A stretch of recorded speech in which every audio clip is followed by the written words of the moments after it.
Have you ever felt like you're playing a game, but you just can't win? You know, you're following all the rules, you get the job, you buy the stuff, you post the perfect pictures, but the prize, that feeling of genuine happiness, it just feels further and further away. Well, today we're going to pull back the curtain on exactly why that is. And more importantly, we're going to explore how to escape this consumer treadmill for good. It's a feeling so many of us have, right? We're working harder than ever, we're earning more, and we're accumulating more stuff than any generation in history.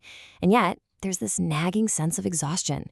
It's like you're running flat out on a treadmill, only to look around and realize you haven't actually moved an inch closer to where you really want to be. So what on earth is going on? Okay, let's just dive right into this powerful idea from our source material.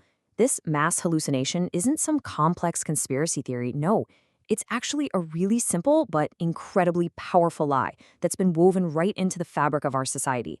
It shapes almost every decision we make about our lives, our work, and yeah, even our own self-worth. And here is the lie, right here.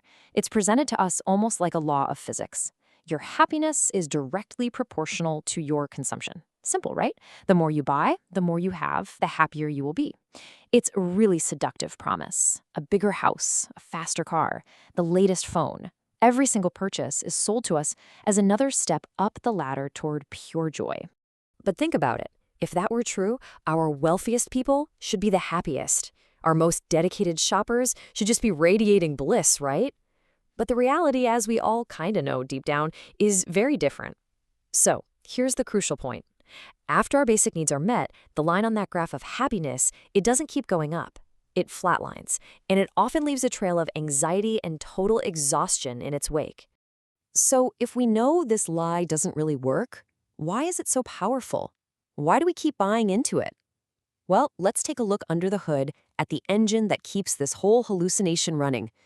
It turns out, our dissatisfaction isn't some unfortunate bug in the system. Oh no, it's the main feature. Just stop and think about this for a second. Seriously, what would happen if we all woke up tomorrow morning completely and totally content? What if we were satisfied with the phone we have, the clothes we own, the car we drive? The economy as we know it would grind to a halt. The system doesn't just tolerate your unhappiness, it actively, desperately requires it. And this breaks down the mechanism perfectly. You see, companies don't just sell you a product. First, they have to sell you a problem. They literally manufacture a sense of inadequacy in you. Your phone isn't just a phone. No, it's too slow. Your clothes aren't just clothes. They're out of season. Your life isn't just your life. It's boring, and you need this vacation package or this car to fix it. And this brings us to a new, and I think much more honest definition of what it means to be a consumer. It's not just someone who buys things.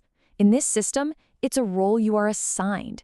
A person who must be kept constantly hungry for the next thing, always envious of what other people have, and forever dissatisfied with what you currently possess. That's the fuel that keeps the whole economic engine running. Now, this whole engine of unhappiness leads us directly to our second section, the Great Deception.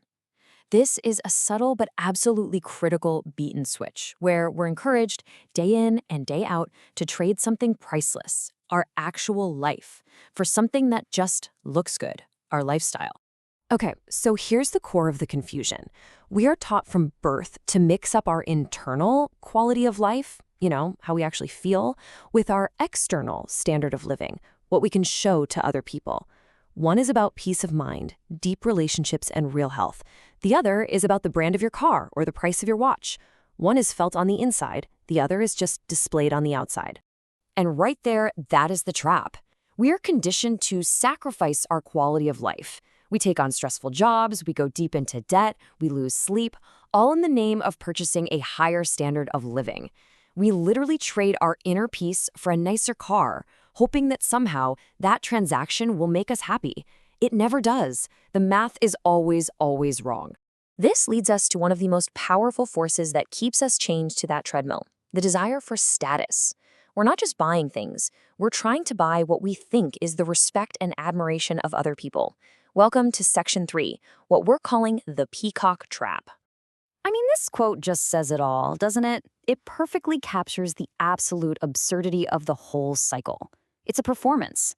We're all out there playing a part, hoping for applause from an audience that, if we're being honest, we don't even really care about. So let's look at the natural world for a minute. A peacock grows these enormous, beautiful feathers. They're incredibly expensive, metabolically, to create, and they make it way harder to escape from predators. Their only function? To signal status to potential mates. They are, quite literally, a beautiful burden. So what are our modern peacock feathers? Well, they're the luxury car with that crippling monthly payment. They're the oversized house that fills you with anxiety every time you think about the upkeep. It's that mountain of debt we carry just to look successful. They are heavy, heavy burdens that we drag around, all in the name of status. And pretty soon, the things you own, they end up owning you. And the ultimate tragedy in all of this is that the feeling you get from these feathers is so fleeting. That little hit of excitement from a new purchase, psychologists call it the hedonic treadmill, it fades and it fades fast. Soon, that brand new car is just your car. And to get that feeling back, you need something bigger, shinier, more expensive. You have to run faster and faster just to feel the same. Okay, so that's the trap. And I know it sounds pretty bleak, but the good news is there is an exit. There is a way out. Now, in Section 4, we're going to talk strategy. And freedom isn't about escaping society to go live in a cave. It's about fundamentally changing your perspective. So let's look at the steps to get off this treadmill for good. The first and, honestly, the most important step is simply awareness. Real freedom begins the moment you look at an advertisement that's promising you happiness in a box and you see it for what it truly is, a lie. It's like they say, you can't be tricked by a game once you finally know the rules. So the path out really involves 3 key shifts. First, we have to see the system for what it is. Just recognize it. Second, we have to consciously redefine what status actually means to us personally.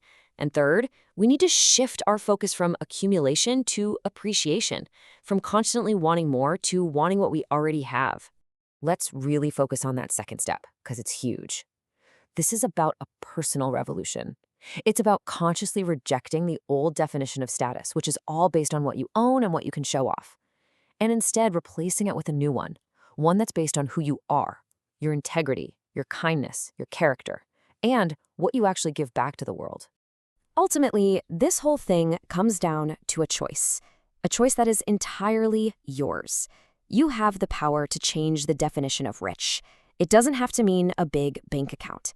It can mean a life that's rich with deep relationships, rich with peace of mind, rich with gratitude for the simple, non-material things that truly make life worth living.